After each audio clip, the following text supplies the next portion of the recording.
Understanding ourselves is a prerequisite to just about everything that's valuable in life, to enlightenment, to cooperation, to escape from the self-deception that mires us in conflict and argument.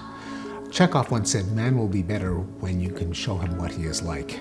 And as a psychologist, I think those are words to live by. And part of understanding what makes us tick is understanding the forces that organized us, that put us together, that gave us our design.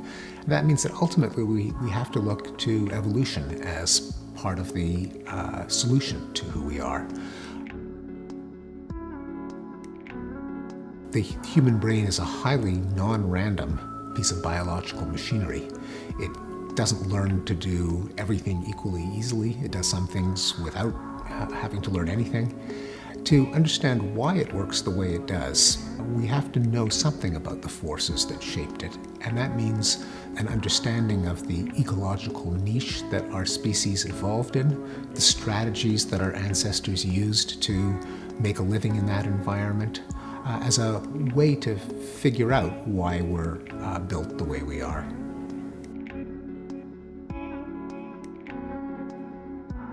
There's enormous room for improvement in the human condition.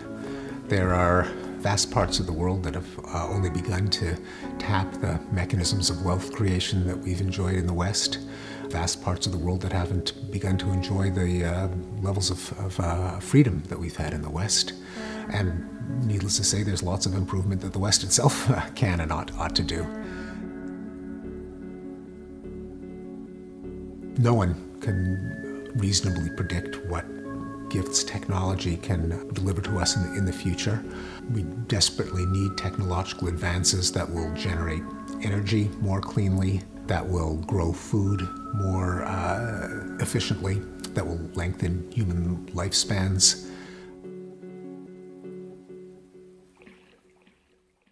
We're not completely free. We're subject to the laws of physics and the laws of biology.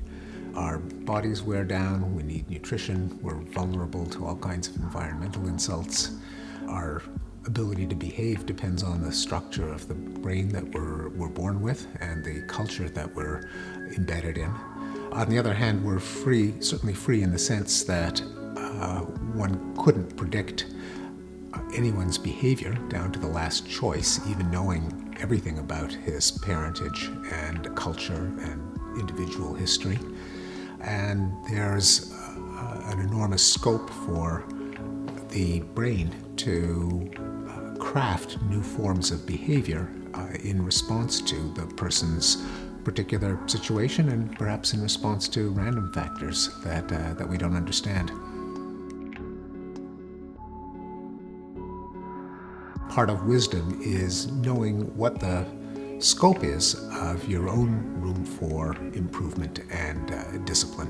It's equally foolish to think that nature and culture give you no options and to just be fatalistic about your prospects in life, or to imagine that you could do anything that you set your mind to.